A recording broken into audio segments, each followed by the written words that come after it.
We start off with a pretty well-known one here.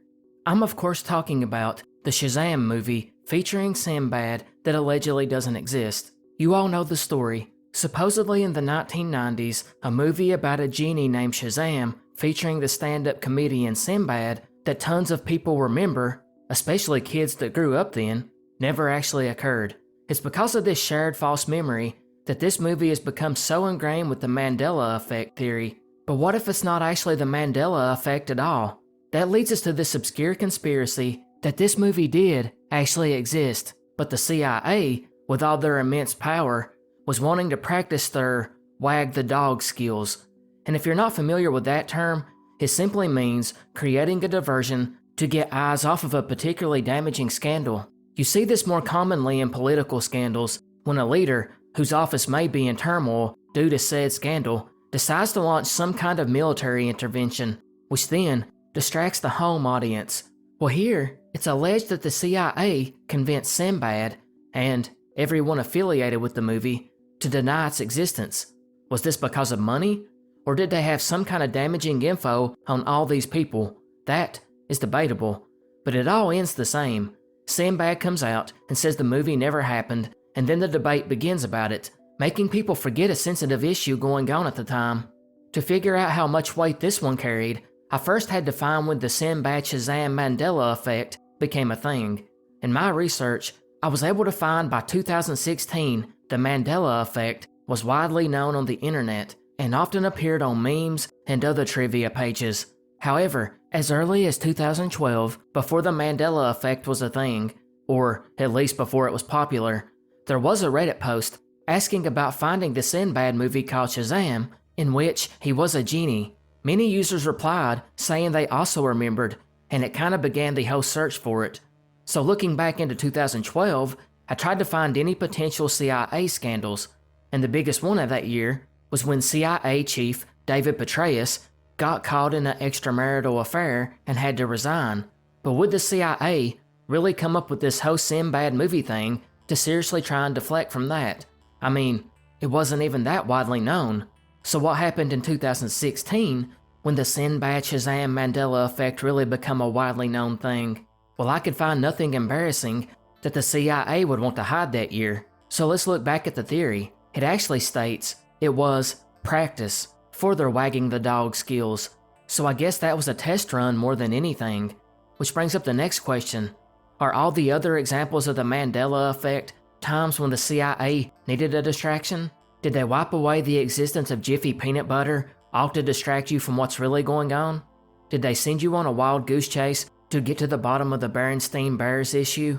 That's basically the theory. Most of you are probably pretty familiar with the Tor browser, short for the Onion Router, which is a way for users to surf the net anonymously, or almost anonymously. It really just makes it extremely difficult for someone to know your location and internet activities. It also allows you to reach the dark web, a small part of the deep web where some illicit stuff does go on. In fact, one 2016 study showed that illicit activity made up around 57% of all activity on the dark web, while only 43% was non-illicit, or just straight up unknown. Contrary to what you might first suspect, the majority of the illicit activity is actually the drug trade, while the smallest part falls under the violence umbrella, which could be cause to violence or hitmen, etc. However, there are other legit issues for Tor, like if you don't want to be tracked down by advertisers, or you're wanting to bypass censorship, or the main reason, you really just want privacy. But with that, and the illicit stuff you can do on Tor, it really makes you wonder at this next conspiracy that the government created it just to snoop on the more privacy-minded people. A lot of this actually comes from one key fact. A majority of funding of Tor has came directly from the US federal government. It was even developed in the mid-90s in a US Naval Research Laboratory, and it's still funded to this day. Many have even called out the government, claiming that this is nothing more than a spook project without any real privacy in mind, operating more like a honey trap. It kinda reminds me of a story in Superman where he explained to Lex Luthor that lead-lined buildings had the opposite effect, because all it did was stand out to Superman even more, who could then just go there and snoop around. The same goes for this. Tor attracts the people who want to be more private, and it's these citizens the government wants to keep a closer eye on. What are you hiding? What secrets do you have? So it was harder to locate these people before Tor, but now that it's available and anyone can go grab it, now they can more easily spot you and see why you need to be private. Probably one of the more believable conspiracies. In 1996, a Texas reporter by the name Brian Bethel would post a very peculiar story to a ghost-related mailing list. He would claim that he went down to a local internet provider to pay his bill, and he had pulled over next to a local theater to sit and write his check. Using the marquee light to see, since it was night, he began filling out the check when all of a sudden he heard a knock on the driver's side window, and he turned to see two young boys between 9 and 12 years old dressed up in hooded pullovers. A little spooked, he cracked the window, expecting them to ask for money, but he was immediately gripped by a paralyzing fear, and he had no idea why. He recalled that he had a conversation with the one boy, who was olive-skinned and curly-headed, while the other one, who was red-headed, freckled, and pale-skinned, stood in the background the whole time. The boy would tell him they wanted to see the movie Mortal Kombat, but they had left their money at their mother's home and needed a ride. Brian thought this was plausible, but he just had this irrational fear gripping him. He then noticed that the movie had already started, and he assumed by the time he dropped them off at their home and brought them back that the movie would be over, and he explained that to them. But the boy kept assuring him it wouldn't take long, and that they were just two kids. He had no reason to be afraid. They didn't have a gun or anything, which, obviously, Brian felt that was a little unsettling. Brian then reached slowly to lock the door, and in that time of turning away from their gaze, something in his mind broke, and he was consumed by terror. The boys stared at him with their cold black eyes, and he noted it sort of looked like alien eyes. He was panicking by now, and he apologized to the boys, rolled up his window, and reached for the gear shift. The one boy, who had done all the speaking, was full of anger and started banging on the window, spouting, "We can't come in unless you tell us it's okay. Let us in." But Brian floored the accelerator and got out of there. It was after this he put this account on the mailing list, and after that, the paranormal legend of the black-eyed children was born. Of course, this brought up other stories of encountering these beings, some with stories even dating back to the 80s, and I'm sure you have probably heard this account before. Theories divide on what people actually seen, or at least what Brian seen. Some people claim vampires, some claim ghosts, others state that it was aliens, while the skeptics claim it was nothing but an early version of creepypasta. But one of the lesser heard theories actually brings us to this conspiracy.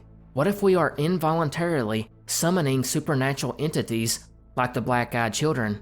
According to the theory, if human will and emotions are some kind of energy, and if supernatural summoning is tied to this energy, then larger groups of people undergoing shared intense experiences might accidentally channel this energy into creating or attracting entities from beyond our world, and these things would be very drawn in to the raw emotions generated, say like a natural disaster where there was a large loss of life.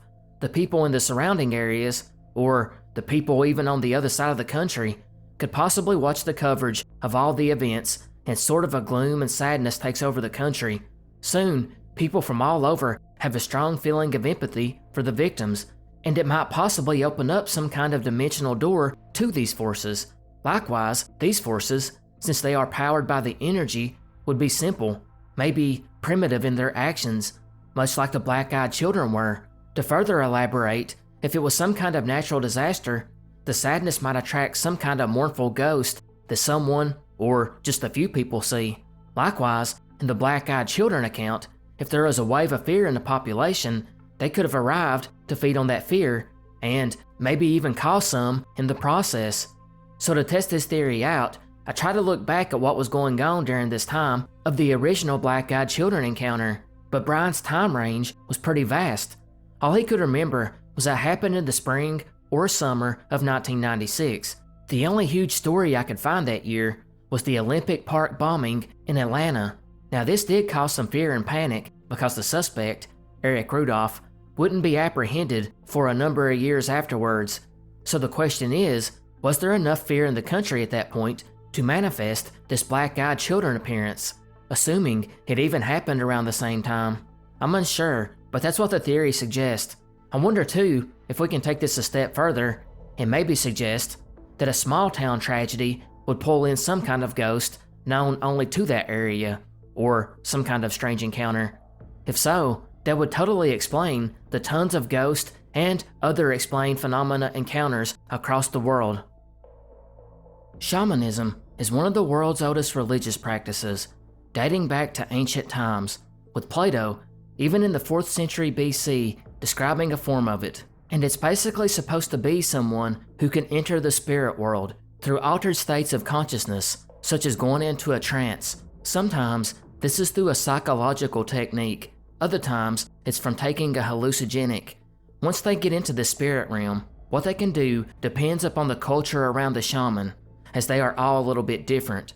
However, there are a set of core beliefs that are seen basically throughout all of shamanism. These are a belief that not only spirits are real, but they play important roles in individuals' lives, but also society as a whole. They can be good or evil, and the evil ones can even cause sickness to a host, which a shaman can then cure. Additionally, the shaman is kind of like the go-between for the spirit world and regular people who cannot communicate with them.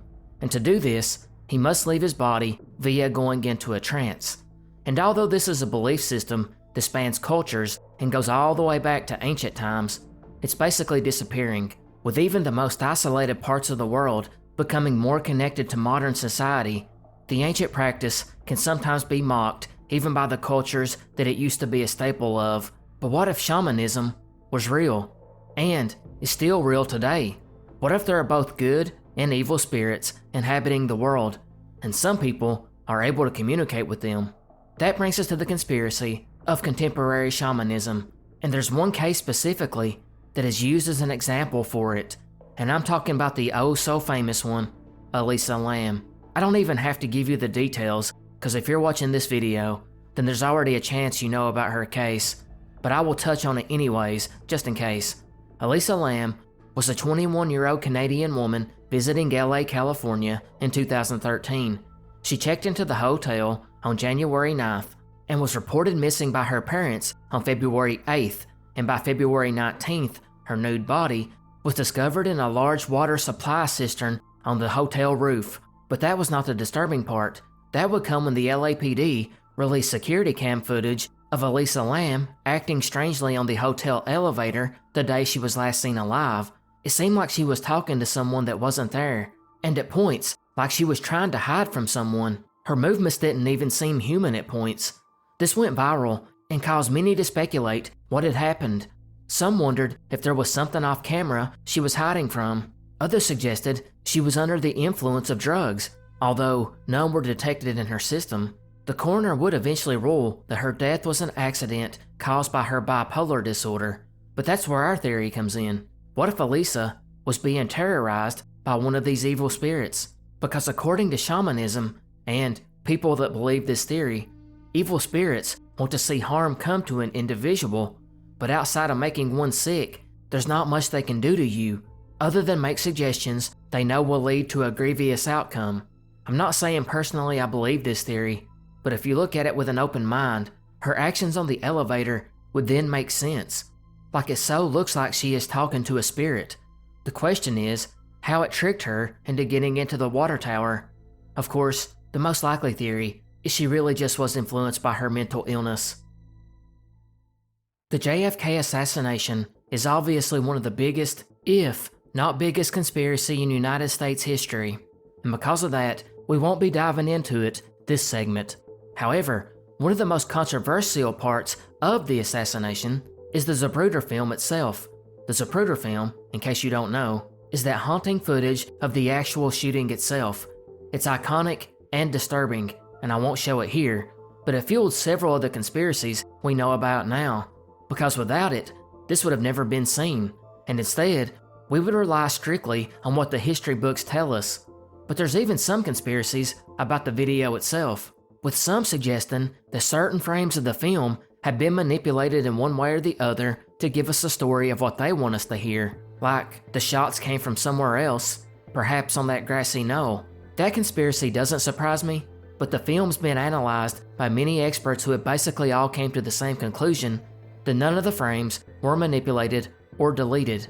But what if the real conspiracy is the entire Zapruder film was faked? That's right, according to this conspiracy, what you're really seeing is actors and the best movie special effects that the 1960s had to offer. Supposedly, this film was nothing more than a test run, because the real people behind the assassination, which there are a ton of conspiracies about already, wanted to make sure that it went perfectly. So in preparation for this, they did a test run. They hired actors who had to be kept silent, or more than likely, the people behind the assassination were the actors themselves. Anyways, they then set up a camera and everyone started playing their parts as the car drove down the road. Then suddenly, some kind of special effects were applied to make Kennedy look like he had been shot and fell over while the car continued down the street. The stunt woman begins crawling out onto the car, allegedly Jacqueline Kennedy, while the policeman, who is also a stuntman, would also begin crawling onto the car. And basically, everything in the film was just these actors. Although, it makes me wonder why they hired the babushka lady and badge man, who also made their appearances. Anyways, the test run went smoothly, so the assassination was carried out, and it was never filmed, and there are no real pictures or videos that have ever been seen by the greater public. Instead, someone who worked for this group became a whistleblower of sorts and leaked the whole thing to the public to show them what was really going on. Or maybe someone uncovered it. That part is not clear. Regardless, what you have been brought up to think was the Zapruder film was nothing more than a movie filmed in a set. Really gives you something to think about. This next one comes from our friends at the Paranormal Board of 4chan, known as X, and it's pretty straightforward. Basically, Elon Musk is not a human. Before we get to the possibilities of what he is, I have to explain the reasoning behind it. According to this theory, Elon kinda just bursted onto the scene seemingly out of nowhere and had a hyperfixation on space and Mars. Then he suddenly became the richest man on Earth, surpassing Bezos and Gates. His background is sorta sketchy and shady, and there's this whole weird aura that surrounds his family, with the fact he named one of his kids X-A12, which also has a unique spelling. The theory further elaborates, despite him being a purported genius, he often seems to be the opposite, especially when speaking to crowds, when he often appears to be lost or just very dumb, often robotic in nature. They also point to him buying Twitter for $44 billion and reducing its value by 80% within 2 years as not being the business genius he thinks. Finally, the original poster of the theory would provide an unflattering pic of Elon that does make him look a bit strange, and he would finish the post by claiming that Elon, because of all the aforementioned reasons, is a non-human creature trying to navigate his way through our world, but is having a hard time grasping human customs and norms. So if he is not human, then what is he? Well, that's where our theory starts to vary. Some believe Elon is actually an alien hybrid sent to Earth to start implanting chips into people's brains for some kind of incoming alien invasion, or maybe harvesting of mankind.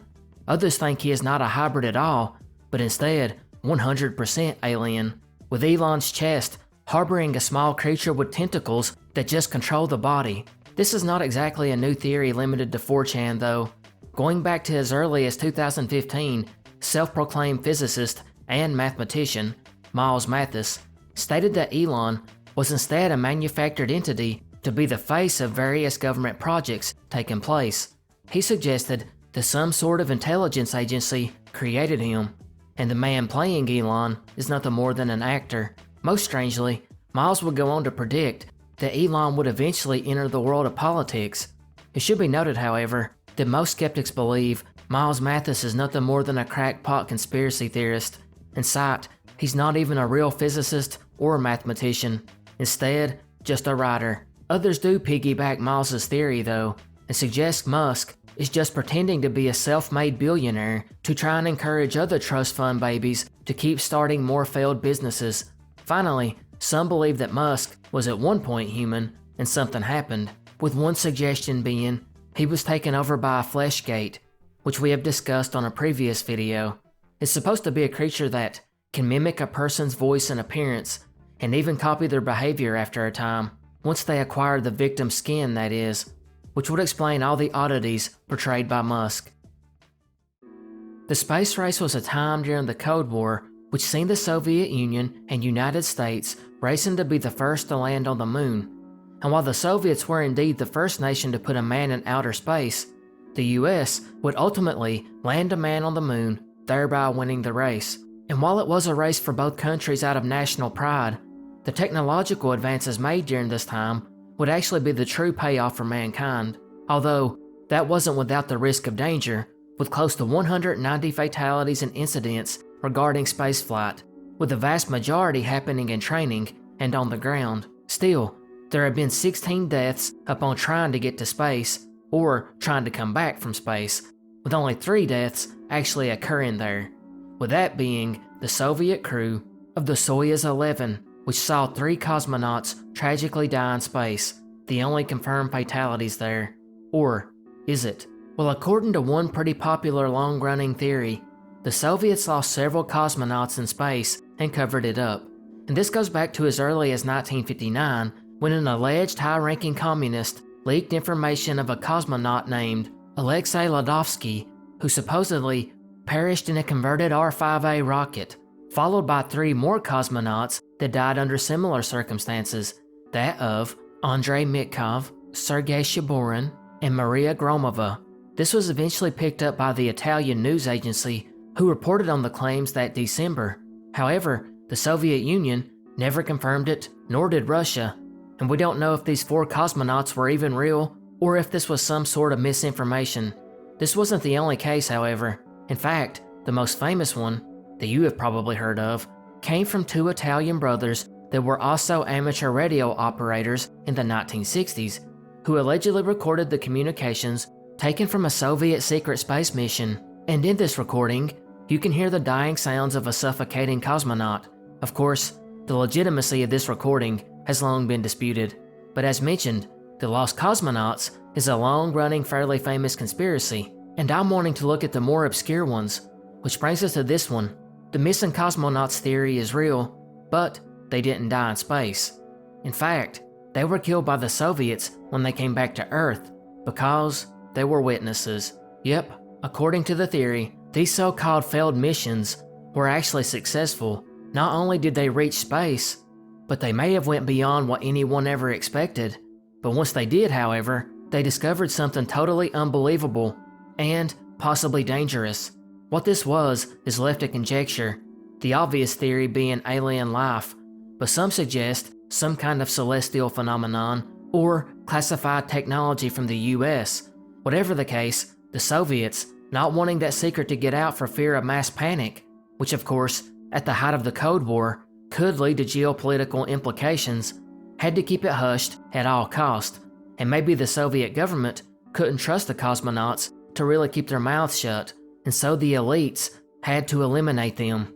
They then leaked out the info that their deaths were accidental and that they were trying to cover it up. Or they may have tried to erase the whole thing, which led to them becoming the lost cosmonauts theory we previously discussed.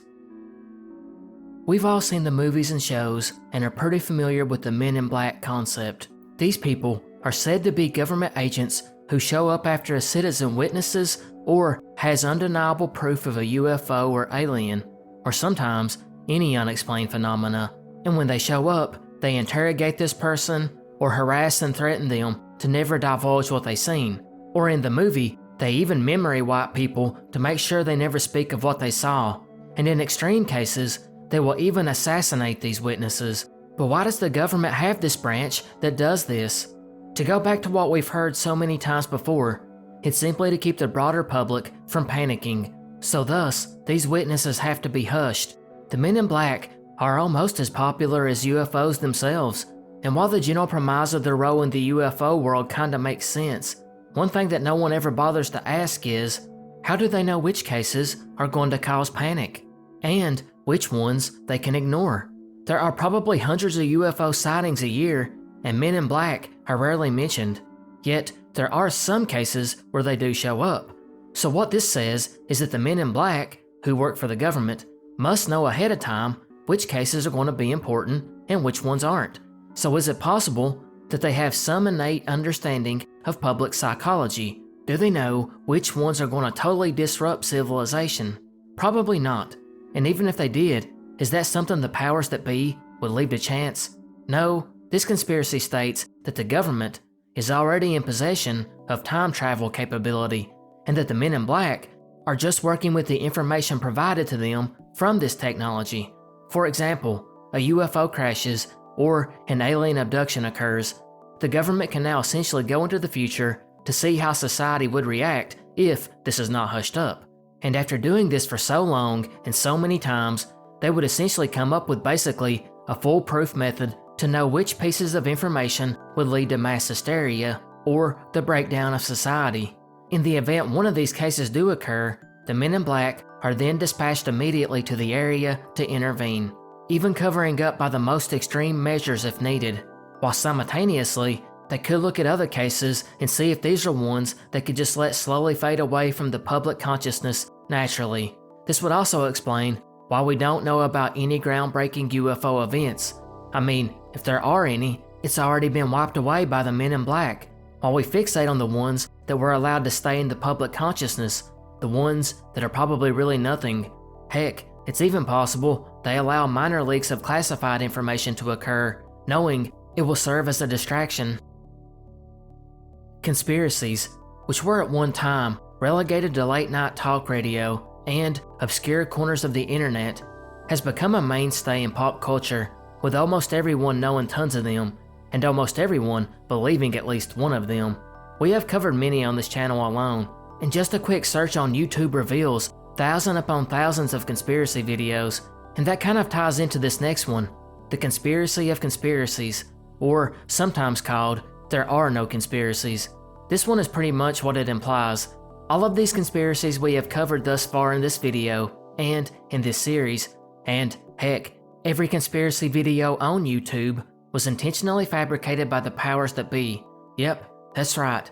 Every conspiracy that you have ever heard of was actually designed by some powerful entity, whether you believe that's the elite, or the Illuminati, or whatever. They came up with every single last conspiracy you can think of to distract us from the real truth, whatever that might be. It works under the guise that if they can flood the public with all of these conspiracies, many of which sounds completely ridiculous and often contradict each other, it will lead to speculation and debate on them, or heck, even arguing and fighting, which proves as a big distraction and allows the powers that be to carry out their true agenda. In fact, some of the more bizarre ones, like the flat earth, become a point of ridicule that can lead to outright mocking of conspiracy theories, which of course causes anyone who might actually be looking for the truth about other conspiracies to be lumped in with the flat earthers. I like this one, it's one of the more interesting ones. By now, I know all of you have heard of the 2016 clown sightings. I know that we covered this topic at least once. It was basically these clown sightings that started in South Carolina, where they allegedly tried to lure children into the woods. The reports began to spread all over the country, and even into the UK, Australia, and Canada. By this point, the news reports were anything from making mean gestures to actual attacks, although these would later be revealed to be hoaxes. It began to get crazy as the story went viral on social media, and public warnings were issued, and to this day, no one is real sure where they came from. Some speculate that it was a movie promotion, others speculate some kind of internet challenge, while others suggest more dark reasons. But one we have never discussed, and one that lands the conspiracy here, is the 2016 clown sightings were a psychological experiment by the government. According to the theory, the government, or whatever entity, could have engineered the entire thing to observe how populations react to manufactured threats, especially in a time like now where misinformation can spread quickly. But why would they want to know this? One of the big reasons could be just to see how fast fear can spread and how quickly a community reacts to it. Maybe they wanted to see how far things would go before ordinary citizens decided to take matters into their own hands.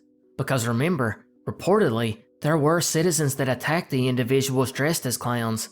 Likewise, it's possible the alphabet agencies could have just wanted to study how fear might influence decision making, or maybe they wanted to see if fear gripped a town or community, would it cause them to come together and act as one.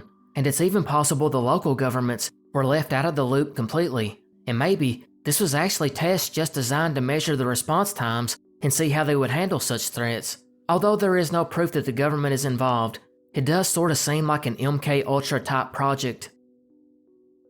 Much like shamanism we discussed earlier in the video, divination is another ritual that has been practiced over many centuries and many cultures. And although there are numerous ways to do it, whether that be tarot cards, reading a crystal ball, or tea leaf reading, the goal is the same. It's an attempt to try and predict the future, to prophesize. And while it used to be more popular in ancient times, many people to this day still believe in it, with lots of people going to see a fortune teller or talking to a psychic. But to the larger community as a whole, it's usually viewed as sort of a magic trick and nothing else, and skeptics completely dismiss the practice. But what if it actually works? What if there are some people born with a gift to see the future? And I know you might be saying, if that was true, why aren't their predictions more accurate then? That's where the conspiracy, butterfly susceptibility, comes in. According to this, once one's future has been predicted to them, it will begin to influence the way one acts, and what their decisions will be from that point. A person may, in response to a bad prophecy, begin to alter their behavior to pursue a more favorable outcome. Because of this, the timeline changes, and these small changes cause a ripple effect which alters the future and thus makes the original prediction no longer true. The whole theory kinda makes divination a paradox, but it would still mean divination is actually a legit thing. When it comes to plagues, there are maybe none more devastating than the Black Death, which killed an estimated 50% of people living in Europe in the 14th century. It spread around in the years of 1346 to 1353, and is one of the most important events in European history. I mean, it's really hard to just try and convey how really awful it was and the long-term effects it caused, ranging from cultural to economic. It is believed now that it was caused by a bacteria that was spread by fleas, as well as could be transferred through the air. But what if that was just a lie? Because according to this conspiracy, the Bubonic Plague was actually caused by, you guessed it, aliens. Now why and how did they go about doing this? Well, that's the tricky part, and where the whole theory splits off in different directions. Some people believe the plague was caused by malicious intent, while others believe it was accidental. We'll start with the latter first. According to this one, the aliens visited sometime in the 14th century, and did so out of curiosity or possibly to help humanity, and in doing so, inadvertently unleashed a disease. Maybe it was something their bodies had become immune to.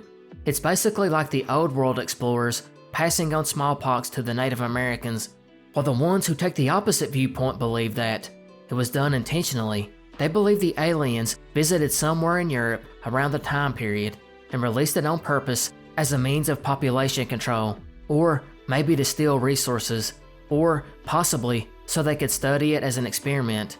If that was the case, it's sometimes suggested they accomplished this by spreading the disease via the smoke or gas that is sometimes reported to be emitting from the aircraft. Of course, we have no historical accounts to say anything about alien beings arriving to Earth, although there are some accounts of UFOs. I think we have all heard the argument that, with the way things work almost perfectly with one another on Earth and within the universe, that random chance alone could not be responsible, and that a higher power created the Earth or the entire universe in a manner which would flow smoothly. And that creator really depends on your faith, but we will just say God. And since we know God is a perfect being, then it's only logical to think he would not create a universe with unnecessary things. There would be no redundancy whatsoever, and in fact, he would be and is an efficient universe. And since we know that, then we can also pretty much discern that everything in it serves some kind of meaningful purpose, especially humanity, which the world was built around. In fact, Genesis 1:27 says mankind was created in the image of God, which implies we have some unique relationship with the divine, which means we also have a purpose. And that's where this conspiracy comes in. Maybe mankind's ultimate goal is to learn everything about the universe, from understanding the laws of nature to exploring the vastness of space. Think of it as a class, one where we learn everything about the bubble we have been put into. And let's take it a step further. What happens when mankind knows all? Well, see, that's where this conspiracy goes. Once mankind has exhausted all the mysteries of creation, and we have reached our full potential, then that's when our purpose has been fulfilled, and things will be brought to a conclusion, or as the Bible says, the rapture, which of course is when the faithful believers are taken up to heaven at the end of times. But this conspiracy suggests that the rapture might actually be our transition from this temporary existence on Earth to an eternal divine reality. Of course, the major issue with this one is, I don't even think it's possible we could ultimately learn everything. How would we even explore the very distant galaxies? I think it's interesting, but probably not likely. The French Viper releases is a conspiracy/urban legend that has been around for decades, but is not well known here in the States. But basically, the theory revolves around the idea of these large numbers of Vipers that have been released into the countryside of France for some nefarious reasons. Now, just who did this is a mystery. It's often said to be it's one of the shadow groups in the government doing it, possibly an attempt to use dangerous wildlife as means of population control. But it's also been suggested that it could be part of a secret biological experiment of some kind. Interestingly, sometimes the theory adds in that people have even seen black helicopters over these areas tossing the Vipers out, which of course would be indicative of a government agency helicopter of some kind. The next group that is often mentioned is eco-terrorists. These activists are allegedly releasing huge numbers of venomous snakes into rural areas to stop or slow down deforestation, or maybe to put a stop to mining, maybe even just the general stopping of human infrastructure moving into an area and removing the natural habitats of many animals. Of course, just like a lot of these conspiracies, there's no real proof that's ever been documented for this, and as far as the government covert angle with the helicopters go, it's pretty implausible, because snakes aren't really built to take falls, so being tossed from a helicopter would probably kill them, or at least injure them pretty badly, which would kind of defeat the purpose. But what really goes against this one is, France is home to a few different species of vipers, the asp and the European adder in particular. They're seen quite often in the rural areas and mountains, especially in the summer, and due to the habitat changes, or droughts, or even the population of their prey, it wouldn't be surprising that some years you may stumble across more vipers than normal, and it's believed this might be the origin of the conspiracy. On this channel, we have covered numerous paranormal mysteries in the past, ranging from the Hat Man watching you sleep to the ghost caught in your peripheral vision, and it's this conspiracy next that might explain it all. Because according to this theory, the reason there are so many ghost sightings is because, well, Earth is really purgatory. Purgatory, in case you don't know, is a belief in Catholicism for all those that die in God's grace but are not yet purified. So your soul goes to purgatory, where a process of purification begins, and then once holiness is achieved, you will enter into heaven. So with that understanding, could Earth be the location of this so-called purgatory? The theory works on the premise that these paranormal experiences, largely ones that revolve around ghost sightings, are really just the souls harboring here until they enter heaven. The idea is not that crazy when you consider that the believers of the paranormal already suggest something similar. To many ghost hunters, they believe spirits left on Earth are here due to unfinished business, unresolved trauma, or just souls trapped here between this world and wherever they are supposed to go next. So in this theory, then ghost sightings are nothing more than souls going through an extended period of purification before entering heaven. And the theory takes it a step further and suggests that every virtuous soul that died before Jesus is somehow stuck permanently in purgatory, which explains why there were so many supernatural occurrences in the Bible before Jesus versus how uncommon they are these days. Maybe these divine interventions, and especially angels, were really souls stuck here in purgatory and were only released after Christ's sacrifice made a way for the souls to enter heaven. This next one may be a controversial one, but actually doesn't seem to be too far-fetched. That is, 4chan is a psyop with the goal to create a perfect hive mind. 4chan, for the few that don't know, allows one to post anonymously with little to no moderation, which of course lends itself to some posters being edgy and controversial. Because of this, over time, the boards on the site begin to become their own community, with inside jokes and memes that other boards may not share, although some of the jokes and memes are site-wide. but since the majority of users post anonymously, there's no way to track a person post to post, and without consistent moderation, other anonymous users begin to try and fit in and also post the same memes and inside jokes in order to blend in, or better yet, to avoid being trolled. This results in a form of groupthink, or a hive mind. Furthermore, this hive mind leads to the absence of any dissenting viewpoints on the board, since they will only be trolled if they post something outside the hive mind.